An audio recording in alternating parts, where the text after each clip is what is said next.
Have you ever had a moment where something just didn't feel quite right, but you couldn't put your finger on it?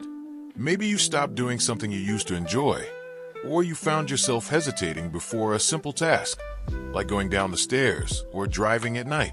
It wasn't fear exactly, but maybe a quiet voice in the back of your mind saying, maybe I shouldn't. That quiet voice, that subtle hesitation, it could be one of the first signs that your independence is starting to slip, so slowly you barely notice.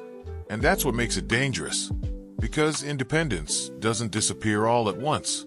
It fades little by little, through the daily habits we let go of, through the confidence we stop leaning on, and through the choices we stop making for ourselves. But here's the good news. It doesn't have to be that way. Today, we're going to talk about 4 subtle but powerful signs that your independence might be at risk after 65, and more importantly, what you can do to reverse them. Because no matter your age, you deserve to feel capable, confident, and in control of your life. Let's make sure it stays that way. Let me start with something you might not expect: the growing habit of saying no to invitations. You know what I mean. A neighbor asks you to come over for coffee.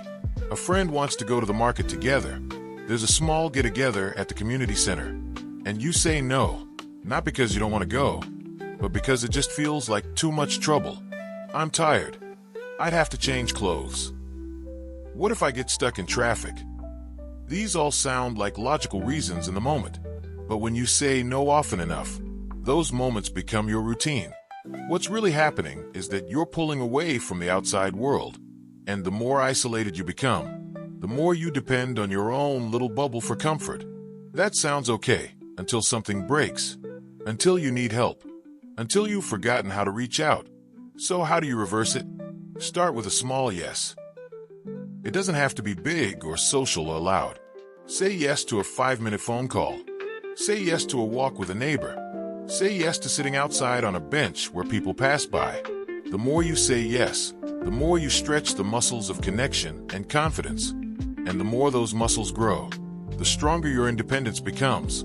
Not just physically, but emotionally too. Now, let's talk about something more physical, something that creeps in slowly and often hides in plain sight: relying on furniture to move around the house. Think about it. How often do you touch the back of a chair, a countertop, or the wall when walking from room to room? Not because you're dizzy or falling, but just to be safe. It's subtle. It doesn't feel like a loss of mobility, but it's a shift in trust. Instead of trusting your legs, you're beginning to lean on your environment. Over time, this small habit leads to something called muscle disuse. The less you challenge your balance, the faster it declines. And when balance declines, falls happen. When falls happen, independence fades fast. But the fix doesn't require a gym. It doesn't require special equipment. It starts with intention. Set a goal. For the next 10 minutes, I will walk from one end of the house to the other without holding on to anything. Keep your hands close in case you need to steady yourself, but practice trusting your body again. Build your core and leg strength with simple exercises, rising up and down from a chair without using your hands, or standing on one foot while brushing your teeth. These are not workouts. These are declarations of ability, of freedom. And they work day by day, inch by inch. Independence is built through repetition, not speed. Let's shift now to something that might surprise you. Have you noticed yourself skipping small decisions more often lately? Things like what to wear, what to eat for dinner, what time to go to bed. You might find yourself saying, "It doesn't matter," or "I'll just do whatever's easy." That may seem harmless, but here's the danger. Decision-making is like a muscle. The less you use it, the more passive you become.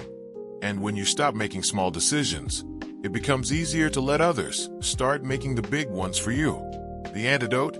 Start choosing again, intentionally. Pick your outfit instead of grabbing what's on top. Choose your meals. Even plan a new recipe to try once a week. Set your own daily schedule, even if it's just deciding, "Today I'll go to the store after lunch." These are small things, yes, but they help you remember that your life is still your own. And in this season of life, there's power in reclaiming that sense of choice. There's something empowering about choosing your own meal, your own outfit, your own schedule.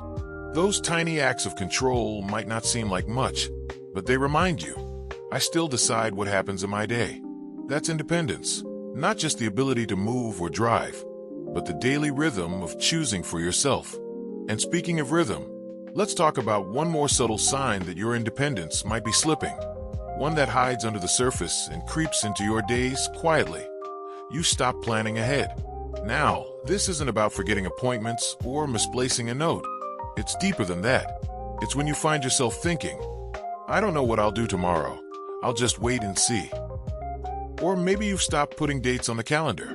No walks with friends, no movie nights, no short trips, no little goals for the week. And I get it. After a lifetime of raising kids, working jobs, running errands, and staying busy, sometimes it feels nice to let go of the to-do lists. But here's the risk.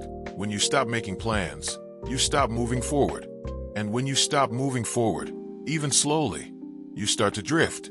Days blur together. You go into maintenance mode. And before you realize it, a week goes by without leaving the house. A month passes without seeing anyone new. That kind of drifting may feel peaceful at first, but it quietly shrinks your world. Here's the truth. Independence isn't just about now. It's also about what comes next. When you make plans, even small ones, you give yourself a reason to stay sharp. You engage your mind, you anticipate joy, and you tell your body, we've got somewhere to be. So what's the fix? Start with something that makes you smile. Maybe it's a plan to visit a local garden on Saturday, or joining a community class, or even a promise to yourself to try something new once a week. A new meal, a new walking route, a new book. You don't need a full calendar. You just need a reason to wake up and say, today, I choose to participate. And that brings us to the heart of the matter, because what we're really talking about here isn't just physical strength or memory or balance. We're talking about identity, about how easily our sense of who we are can be influenced by age, by loss, by other people's expectations. It's a subtle shift that starts when people begin to treat you like you're fragile, and little by little, you start to believe it. It might look like someone insisting on helping you out of a chair, even when you didn't ask, or family members making decisions on your behalf because they're just trying to help, or the cashier at the store talking to your adult child instead of to you. These aren't acts of cruelty. Most of the time, they come from love. But when it happens often enough, and you don't push back, a quiet message starts to take root. Maybe I can't do this anymore. And that is where the real danger lies. Not in the limitations themselves, but in the belief that they define you. So how do you reverse it? You start by remembering who you are, and reminding others, too. Speak up when you're overlooked. Not with anger, but with confidence. I can answer that question, thank you. I'm still driving myself today. I appreciate the offer, but I've got this. These small statements don't just tell the world you're still capable. They remind you that you are. And when you do need help, ask for it with clarity, not defeat. There's strength in knowing what support you need, and when you need it. Independence doesn't mean doing everything alone. It means having the freedom to choose how your life goes. There's a beautiful kind of power that lives in your voice, your habits, your posture. And when you carry yourself with purpose, people respond to it. You train them, through your example, to treat you with the dignity you deserve. Now, maybe as you've been listening, you've realized that some of these signs have crept into your life. Maybe you've been saying no more than yes. Maybe your balance isn't what it used to be. Maybe it's been weeks since you made a plan that excited you. And maybe, just maybe, you've started to believe that slowing down means stepping back entirely. But here's the truth I want you to hold on to. You are still in charge of your story. You have the power to take it back, one small decision at a time. Wake up and stretch with intention. Plan one joyful thing for tomorrow. Choose your lunch instead of defaulting to habit. Call someone you haven't talked to in a while. Say yes to the invitation, even if it takes a little extra energy. These aren't just actions. They're signals to your body, to your brain, to your heart, that you are still here, still growing, still independent, still growing, still independent. That's not just a comforting thought. It's a truth you get to live every single day, if you choose it. And yes, I said choose, because no matter your age, no matter your aches or your history, or how long it's been since you felt fully like yourself, you still have choices. And each small one you make in favor of movement, connection, and intention pulls you a step closer to the life you want, not the one others assume you're settling into. It's easy to underestimate how deeply those little habits shape your sense of self. Independence isn't just about living alone or driving a car. It's in the details, the quiet confidence of knowing that you can handle your day on your terms. And that brings us full circle to one of the most powerful but least discussed tools for reclaiming and maintaining that independence: your routines. Routines can sound boring, I know, predictable, but when crafted intentionally, they become anchors, giving your days shape, giving your mind direction, giving your body consistency. Without them, time becomes something that just passes. With them, time becomes something you own. Think about the times in your life when you felt most capable. Maybe it was when you were working, raising a family, or volunteering regularly. Chances are, you had some sort of rhythm. You knew what mornings looked like, what tasks gave you purpose, what evenings meant. You had a flow. Losing that flow, especially after retirement or a major life change, can quietly chip away at your sense of agency. But here's the beauty. You can build a new one. It doesn't have to be rigid or packed full. It just needs to be yours. Maybe it starts with waking up at the same time each day. Not because you have to, but because it gives your day a clear beginning. Maybe it's a morning walk, a quiet stretch, or reading with a cup of tea. Midday could include time for something creative, a puzzle, a garden, even just rearranging photos in an album. And evenings might be for calling a friend or watching something that lifts your spirit. These aren't chores. They're choices.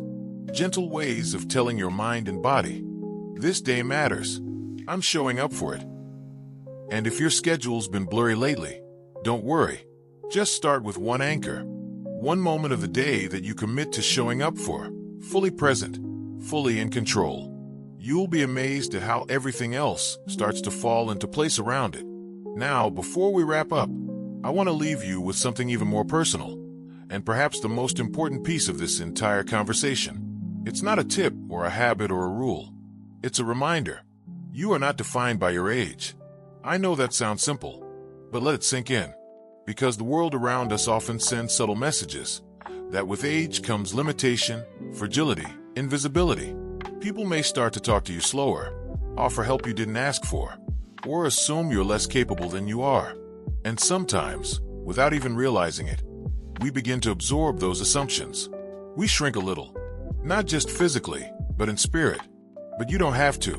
You are still curious, still wise, still worthy of being seen, heard, and counted.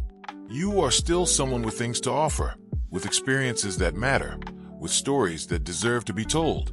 You are not finished. You are not fading. You are becoming still.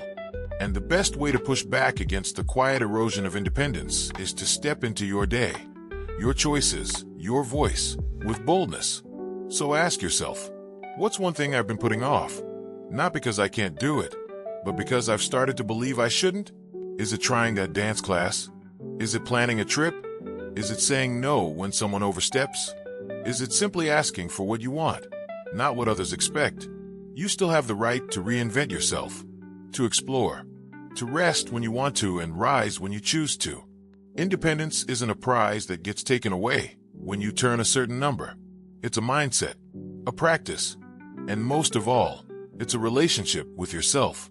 And like all relationships, it needs care, attention, and belief. So believe in yourself. Believe that your voice matters, that your habits shape you, that your plans, no matter how small, give you power. That saying yes to life, even in its quietest moments, is still saying yes to freedom. If anything in this video has made you stop and reflect, I hope you'll carry it with you into tomorrow. Try one of the ideas. Notice how it feels. And if it helps, even a little, come back and tell us in the comments. This is a space for you. Your story, your wisdom, your resilience. If you found this video helpful, consider giving it a like and subscribing to our channel. We're building a community where age is seen not as an ending, but as a powerful, beautiful continuation. And remember this, you are not alone on this journey. Others are walking beside you, maybe quietly, maybe from far away, but they're there. We're here. And together, we can rewrite what it means to age, with strength, with clarity, and with pride. Here's to living your fullest, freest life at any age.